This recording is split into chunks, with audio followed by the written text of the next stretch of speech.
Vážení spoluobčania, dovolte mi, aby som sa vám predstavila.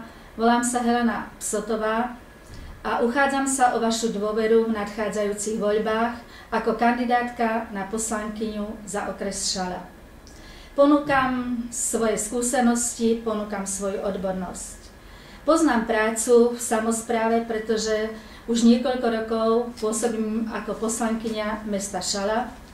Poznám prácu aj samosprávneho kraja, pretože od jeho začiatku som vedúca odboru školstva, mládeže, športu a kultúry.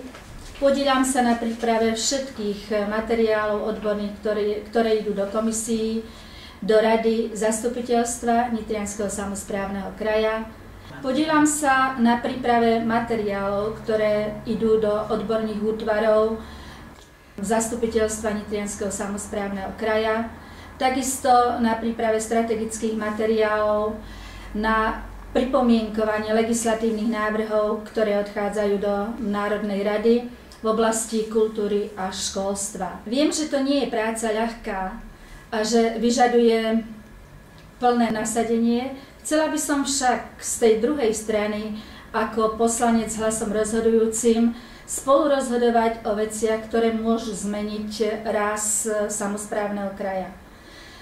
Chcem vás ubezpečiť, že urobím všetko preto, aby vzdelanie bolo skutočnou prioritou nášho kraja, aby kraj bol domovom všetkých vzdelaných, múdrych a kultúrnych ľudí. Ďakujem vám za vašu dôveru.